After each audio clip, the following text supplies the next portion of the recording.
Respiration discuss करते हैं, energy releasing process respiration.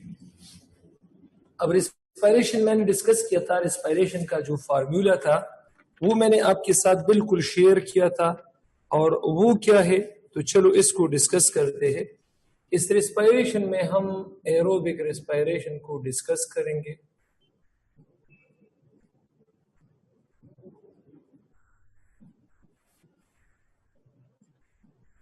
Aerobic respiration को, अब एरोबिक रेस्पायरेशन इसका फार्मूला कुछ इस तरह है, इसका रिएक्शन कुछ इस तरह है कि C6H12O6 एक ग्लूकोज मॉलिक्यूल 6 ऑक्सीजन की मौजूदगी में ये 6CO2 बनाता है, 6H2O बनाता है, और साथ में 36 ATP मॉलिक्यूल्स पैदा होते हैं। तो ये हमारे पास क्या चीज है, एरोबिक रेस्पायरेशन है। एरोबिक रेस्पायरेशन, तो एरोबिक रेस्पायरेशन का जो रिएक्शन है, it's not a simple reaction.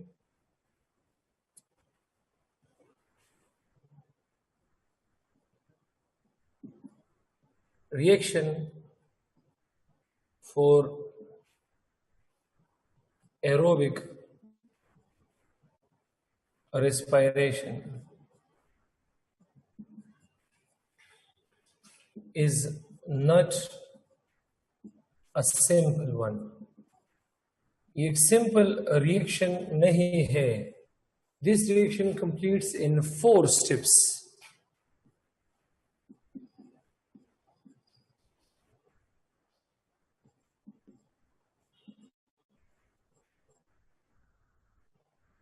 This reaction completes in 4 steps. ये रिएक्शन 4 स्टेप्स में कंप्लीट होता है. ये रिएक्शन 4 स्टेप्स में कंप्लीट होता है. तो चलिए इनको डिस्कस करते हैं. एक हमारे पास है ग्लाइकोलाइसिस.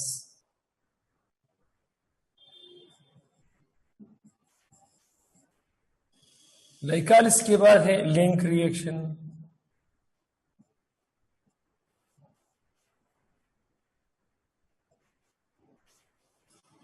इस लिंक रिएक्शन के बाद है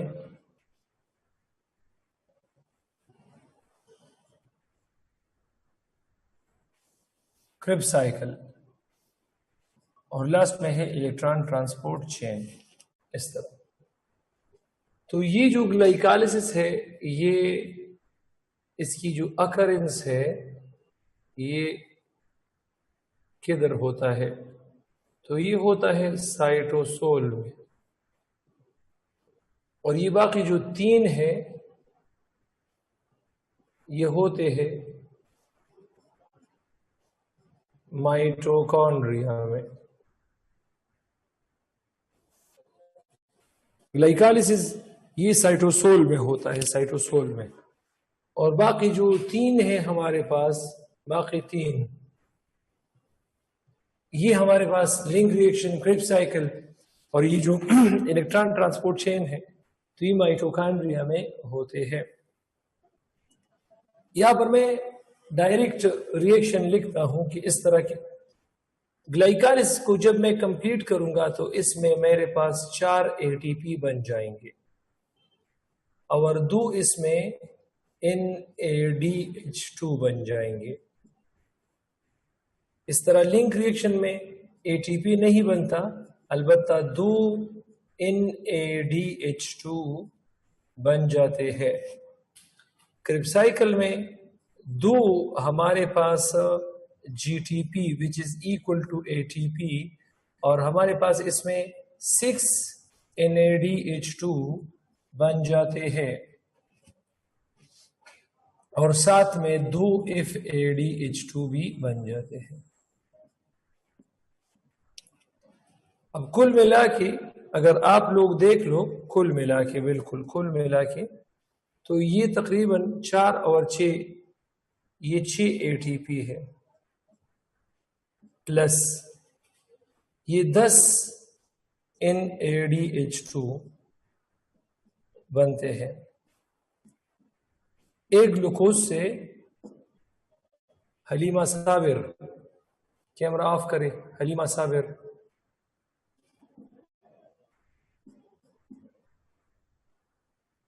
दो FADH2 इस तरह बनते हैं। तो एरोबिक रेस्पिरेशन में दो पाथवे है, दो पाथवे। एक को डायरेक्ट पाथवे कहते हैं, डायरेक्ट पाथवे कहते हैं, और दूसरे को इनडायरेक्ट पाथवे कहते हैं, इनडायरेक्ट पाथवे कहते हैं। एक को डायरेक्ट पाथवे और दूसरे को इनडायरेक्ट पाथवे कहते हैं। अब हमारे पास एक NADH2, एक NADH2, ये मैं आपको ETC में बताऊंगा, ये 3 ATP प्रोवाइड करता है। और जो एक FADH2 है, ये मैं आपको इलेक्ट्रॉन ट्रांसपोर्ट चेन में इंशाल्लाह समझाऊंगा, ये 2 ATP प्रोवाइड करता है। तब दो FAD है, तो ये 4 ATP हमें प्रोवाइड करेंगे। और ये जो हमारे पास 10 NADH2 है, तो मल्टीप्लाई 3, तो ये 30 ATP प्रोवाइड करते हैं। तो 4 ATP और 30 ATP 34, और ये 6 ATP है, 6 ATP। तो इसे 6 ATP plus 30 ATP, 36 plus 4 ATP, it equals to 40 ATP। तो कुल मिला के 40 ATP बनते हैं। किस चीज में? डायरेक्ट पाथवे में, डायरेक्ट पाथवे में। अब इनडायरेक्ट पाथवे क्या है? इनडायरेक्ट पाथवे हमारे पास ये है कि इसमें 18 ATP यहां से बनते हैं, क्योंकि एक NADH2 3 ATP प्रोवाइड करता है। ये 6 ATP के बराबर है, क्योंकि एक NADH2 ये 3 ATP।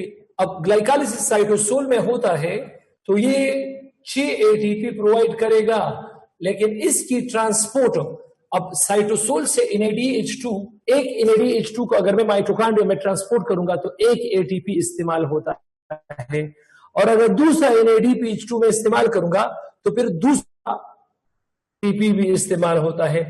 तो ये हमें 6 ATP प्रोवाइड करता है, लेकिन इसकी ट्रांसपोर्टेशन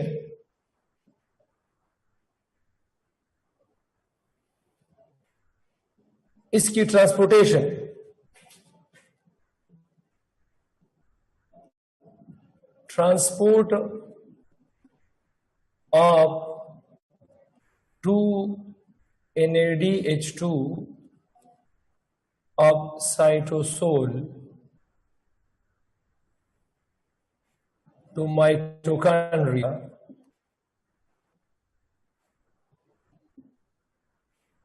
utilizes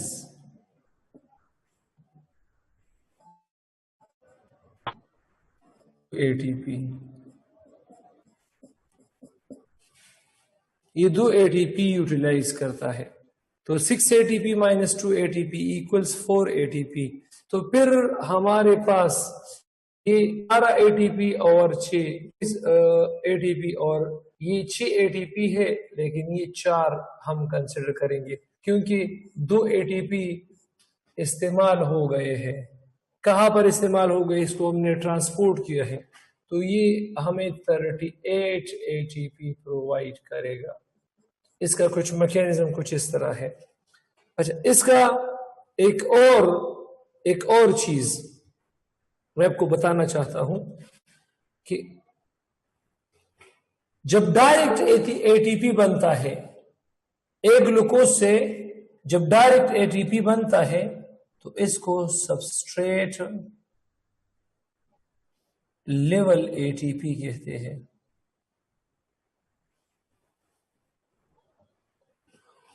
और अगर इन ADH2 और if ADH2 से ATP बनते हैं तो इसको ऑक्सीडेटिव ATP कहते हैं।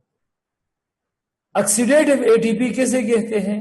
अगर ATP NADH2 और if ADH2 से हासिल होते हैं तो ये हमारे पास क्या चीज है? ये ऑक्सीडेटिव ATP है। तो ये पहले से मैंने कैलकुलेशन कर लिया है। अब पार्ट्स में जब मैं कैलकुलेशन करूंगा तो आपके लिए आसानी होगी। कोई इससे स्क्रीनशॉट लेना चाहते हो तो ले सकते हो। और हमारे पास इसमें मैं ग्लाइकालिस को एक्सप्लेन करने वाला हूँ। शाबाश।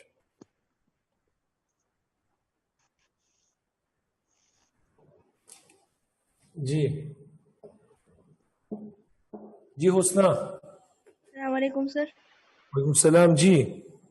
सर ये फिर हम कहते हैं ये 36 ATP, तो ये हम फिर नेट बोले वो नेट है, ठीक है। तो नेट बोथ डायरेक्ट और इनडायरेक्ट। वो नेट दोनों में हमारे पास डायरेक्ट एटीपी में नेट हमारे पास 36 होगा, इनडायरेक्ट में भी नेट 36 होगा। तो इसलिए मैंने यहां पर रिएक्शन में 36 लिखा है। सर तो डायरेक्ट में कैसे? डायरेक्ट में 38 नहीं होना चाहिए था अगर नहीं हम ना, नेट क्या अगर आप जिक्र करते हैं तो आपने तमाम एटीपी को जो इस्तेमाल हुए हैं मेंशन करना होगा। और सर ये सबस्ट्रेट लेवल ATP इस क्या मतलब कि directly formed from substrate, inorganic phosphate substrate से आएगा, ये मतलब है इसका? यस यस यस, ये NADH2 और FADH2 से हासिल ना होगा। क्लियर? Thank you sir. जी सर। Thank you. अच्छा, अब डिस्कस करते हैं इसमें ग्लाइकालिसिस।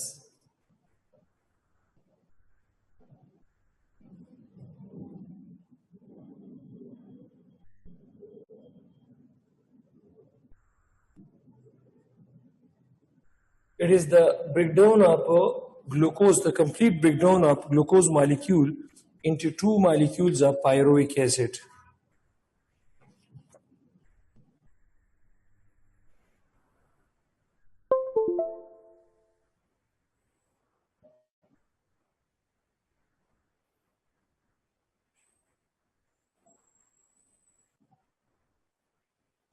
It is the complete breakdown of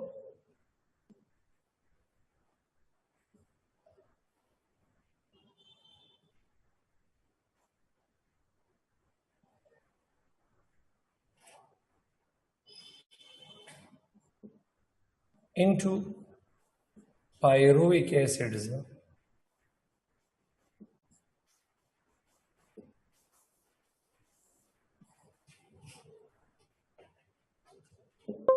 Glycolysis occurs in cytosol.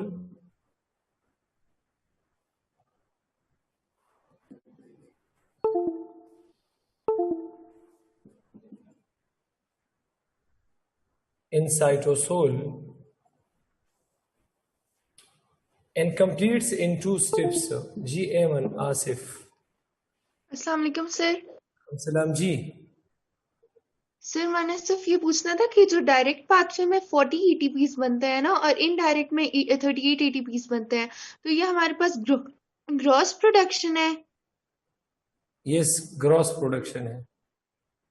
सही है। और नेट 36 होंगे? दोनों में 36, ठीक है। सही है sir, thank you.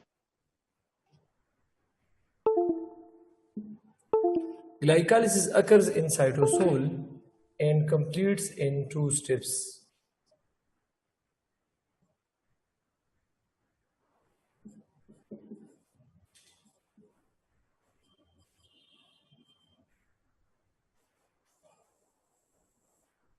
And it completes in how many steps?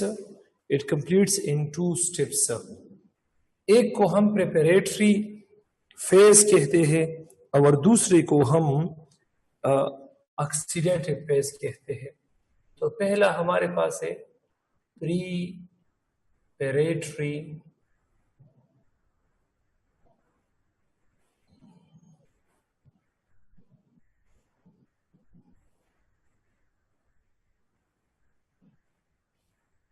Preparatory phase कहते हैं, प्रिपेरेटरी फेज। तो प्रिपेरेटरी फेज में हमारे पास क्या चीज है? शाबाश। इसमें पहला रिएक्शन क्या है? हमारे पास एक ग्लूकोज है और उसके साथ एटीपी मिला है। तो एंजाइम्स है, एंजाइम्स, मुख्तलिफ एंजाइम्स है, और ये जो एंजाइम्स है हमारे पास, ये इस एटीपी को, इसमें फास्फेटेज एंजाइम भी है, ट्रांसफेरेज एंजाइम भी है, तो मैं इसमें एंजाइम्स लिखूंगा। इस एटीपी को एडीपी में कन्वर्ट करता है और इसका एक फास्फेट ग्लूकोज के पोजीशन नंबर 6 पे लगा लेता है, तो ग्लूकोज 6 फॉस्फेट बन जाता है।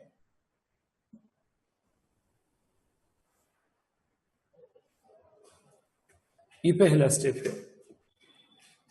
इसका जो दूसरा स्टेप है, इसमें ये ग्लूकोज जो 6 फॉस्फेट है, तो इस पे आइसोमेरेज एंजाइम एक्ट करके ग्लूकोज को फ्रक्टोज में कन्वर्ट करता है, फ्रक्टोज 6 फॉस्फेट बनाता है। इसका तीसरा रिएक्शन कुछ इस तरह है कि जो फ्रक्टोज 6 फॉस्फेट है,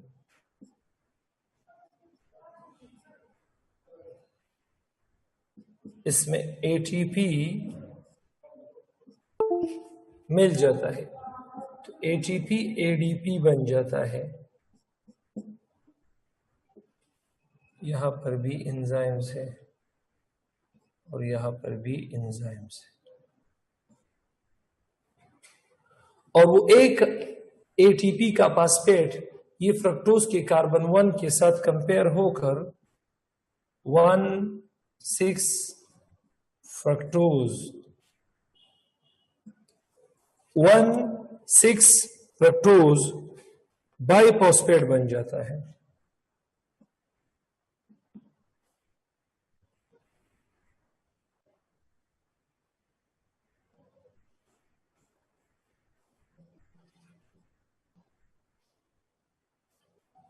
इस तरह।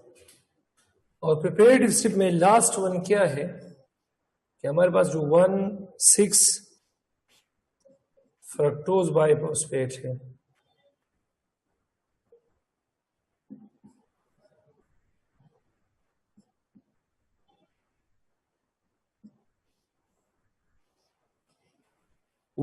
फ्रक्टोज बाइफॉस्फेट, तो यहां पर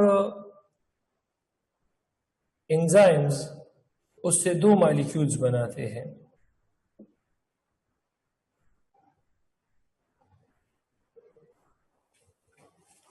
एंजाइम उसकी लाइसिस करता है और उसकी लाइसिस से 2 मॉलिक्यूल्स बन जाते हैं। एक को फास्फोग्लाइसिरल्डिहाइड PGAL कहते हैं और दूसरे को डाइहाइड्रोक्सी एसीटोन फास्फेट जो कि DAP है, DAP। एक को हम क्या कहते हैं? फास्फोग्लाइसिरल्डिहाइड, और दूसरे को हम DAP कहते हैं। अब DAP से अगर पानी निकल जाता है, DAP से अगर H2O निकल यहां देखो, अगर इसके साथ H2O ऐड हो जाता है तो ये पीगाल में कन्वर्ट हो जाता है, ये इसमें कन्वर्ट हो जाता है। अब इसका स्ट्रक्चर जरा लिख लो। इसका फार्मूला है C6H12O13P2, इसका ये फार्मूला है। और इसका फार्मूला होगा C3H7O7P, और इसका फार्मूला होगा C3H5O6P, जो कल मैंने डार्क रिएक्शन में ये बनाया था। तो आई एम श्योर कि ये क्लियर होगा। ये हमारे पास प्रिपेरेटरी फेज है। प्रिपेरेटरी फेज को किस तरह डिफाइन करोगे? एक ग्लूकोज ले लोगे आप, उसके साथ 2 ATP लगा लो।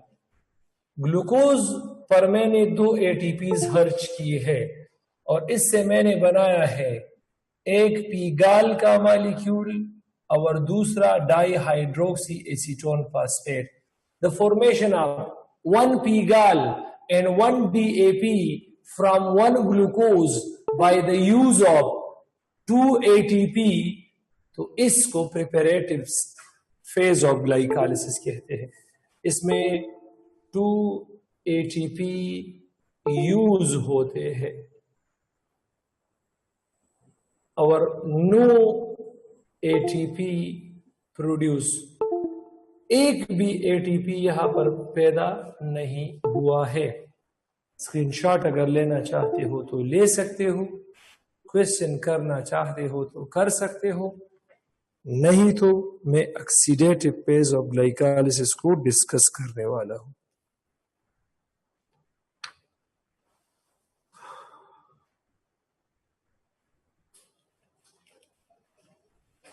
अच्छा, अब मैं डिस्कस करूंगा ऑक्सीडेटिव फेज। ऑक्सीडेटिव फेज से मैं शुरुआत करूंगा PGAL से और DAP से। इनमें मैं जब काउंटिंग करूंगा, काउंटिंग तो इस तरह होगा। अच्छा, अब पहला रिएक्शन है, पहला रिएक्शन। तो पहला रिएक्शन ये है कि PGAL बना है और DAP बना है। तो PGAL ये ऑक्सीडेटिव स्टेट है, लॉस ऑफ इलेक्ट्रॉन करेगा। इसके साथ NAD रिएक्शन करता है। अब NAD के साथ जब ये रिएक्शन करता है तो इससे H2O निकल जाता है। NAD 2 हाइड्रोजन इससे ले लेता है और ये फास्फोइनोल पायरुवेट बन जाता है। फास्फोइनोल पायरुवेट के साथ फॉस्फेट मिल जाता है माइटोकॉन्ड्रिया जो साइटोसोलिक मैट्रिक्स है उससे, और ये बनाता है बाय फास्फोइनोल पायरुवेट। यहां भी कुछ इस तरह है। इसके साथ भी NAD रिएक्शन करके H2O बनाता है और ये NAD, सॉरी यहां H2O नहीं बनता, यहां डायरेक्ट NADH2 बनता है। NADH2 बनता है और फास्फोइनोल पायरुवेट बनता है। उसके साथ जब अकेले साइटोसोलिक इनऑर्गेनिक फास्फेट रिएक्शन करता है तो बाय फास्फोइनोल पायरुवेट बने। चलो, वो जो मेरा वाला तरीका है उस पर ट्राई करते हैं। इसका फार्मूला है C3H7O7P। इसके साथ NAD ने रिएक्शन किया है, 2 हाइड्रोजन इससे निकले हैं, 1 ऑक्सीजन और 2 हाइड्रोजन NAD ने भी लिया है। तो काउंटिंग करो, C3 हाइड्रोजन 7 थे तो 4 निकल गए हैं H3, ऑक्सीजन 7 थे 1 निकल गया है O और फास्फेट है। इसके साथ ये दूसरा फास्फेट रिएक्शन करके C3H3O6P2। यहां भी कुछ इस तरह का सीन है। C3H5O6P, इसके साथ NAD ने रिएक्शन किया है। अब NAD ने उससे 2 हाइड्रोजन को ले लिए है, तो NAD ने NADH2 बनाया है। साथ में C3, 5 हाइड्रोजन में से 2 निकलकर 3, O6 और P। इसके साथ P ने रिएक्शन करके C3H3O6P2। और दूसरा रिएक्शन इसका कुछ इस तरह है। अब bye phosphoenol pyruvate, bye phosphoenol pyruvate बना है। अब इसके साथ एक ADP रिएक्शन करके इससे एक ATP बनाता है और दोबारा PEP बन जाता है पीईपी के साथ एडीपी दोबारा मिल जाता है, एडीपी दोबारा एटीपी में कन्वर्ट होता है और पायरुविक एसिड बन जाता है। अगेन रिपीट को देखो, बाईपास को इनोल पायरुवेट के साथ एडीपी रिएक्शन करके उससे एक फास्फेट हासिल करके एटीपी, और ये खुद फास्फोइनोल पायरुवेट उसके साथ एडीपी दोबारा रिएक्शन करके उससे वो फास्फेट भी ले लेता है, तो एटीपी और पायरुवेट। इसका फार्मूला है C3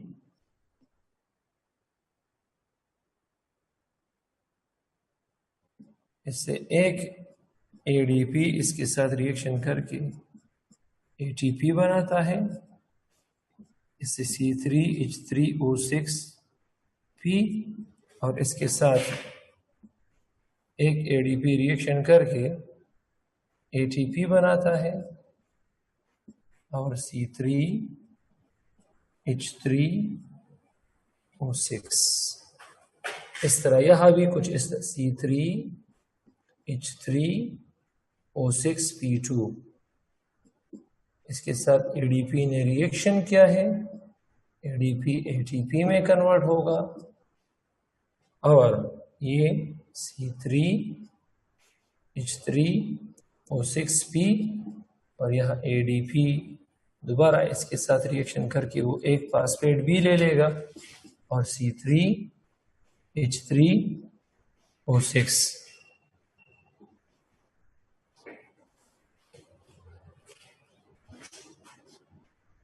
एक मिनट बेटा आप वेट कीजिएगा। एनर्जी कैलकुलेशन में हम क्या डिस्कस करेंगे, जरा यहां देखो।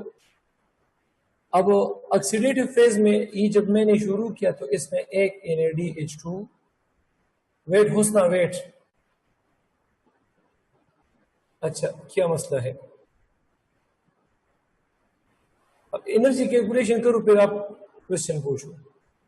एक यहां बना है और एक यहां बना है, तो मतलब मेरे कहने का मतलब ये है कि पीगाल से मैंने NADH2 बनाया है एक, और DAP से भी मैंने NADH2 बनाया है। अब दूसरे स्टेप में अगर आप देखो तो इससे पीगाल से एक ATP और एक ATP है, तो दो ATP, और वो जो DAP से एक ATP और एक ATP है, तो दो ATP ऊपर इससे और दो ATP नीचे वाली रिएक्शन में, और एक पायरुविक एसिड, और यहां भी एक pyruvic acid. So the conversion of PGAL, अगर आप पीगाल से NADH2 2 ATP और एक पायरुविक एसिड बना रहे हो, या आप DAP से एक NADH2 2 ATP और एक पायरुविक एसिड बना रहे हो, तो इस स्टेप को हम ऑक्सीडेटिव स्टेप ऑफ ग्लाइकोलाइसिस कहते हैं। एनर्जी कैलकुलेशन ये है कि नो ATP यूटिलाइज, यहां पर कोई ATP हम इस्तेमाल नहीं करते। 4 ATP फॉर्म्ड, 4 ATP बनते हैं, सबस्ट्रेट लेवल ATP, और 2 NADH2 फॉर्म्ड। तो ये हमारे पास ग्लाइकोलाइसिस था, खत्म हुआ। कोई क्वेश्चन है? Now raise your hand. शाबाश जी। दाता होती PEP निकले बुक के को भी PGL रही दा संग चल रही जी सर, बुक में नहीं है, बाईफॉस्फोग्लिसरेट है, अब आपने बाईफॉस्फोइनोल पाइरुवेट लिखा है ये सर क्या? यार हमारा यार ये तो 3 कार्बन मैंने कल भी आपको बताया था। ये phosphoenol pyruvate, phosphoglycerate and DAP, these are 3 carbon sugar same है, और ये एक दूसरे के आइसोमर्स है, ये एक दूसरे के आइसोमर्स है, आइसोमर्स। क्लियर है? थोड़ा थोड़ा किस तरह थोड़ा थोड़ा सर, मतलब ये अब देखिए पायरोविक एसिड का फार्मूला भी आप देखें ना, C3H3O6 आपने लिखा है, लेकिन बुक में हमारे पास C3H4 है हमारे पास। तो आपकी बुक वालों ने डायरेक्ट लिखा है और मैं थ्रू प्रॉपर चैनल पे आ रहा हूँ। मैं कल इसी फार्मूले पर, मैं इसके बाद में इस फार्मूले पर ऐसी लिंक रिएक्शन भी डिस्कस करूंगा और कल इसी फार्मूले को लेकर मैं साइकिल भी डिस्कस करके पूरा का पूरा साइकिल आपको समझाऊंगा। सर ये फर्क इसलिए आ रहा है क्योंकि आपने लास्ट में पी से वाटर को रिमूव नहीं किया, उसको रिमूव करेंगे तो फिर हमारे पास फार्मूला पायरोविक एसिड का सही आएगा। नहीं, वाटर को मैंने रिमूव करना होगा क्योंकि डीएपी और पीजीएल में वाटर का फर्क है, दोनों में वाटर का डिफरेंस है। अगर वाटर का डिफरेंस ना होता तो फिर मैं 2 मॉलिक्यूल पीजीएल लिख देता। क्लियर है? जी सर। अब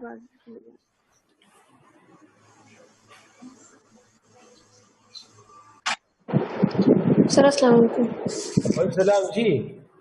सर ये सबस्ट्रेट लेवल एटीपी का दोबारा बताएं।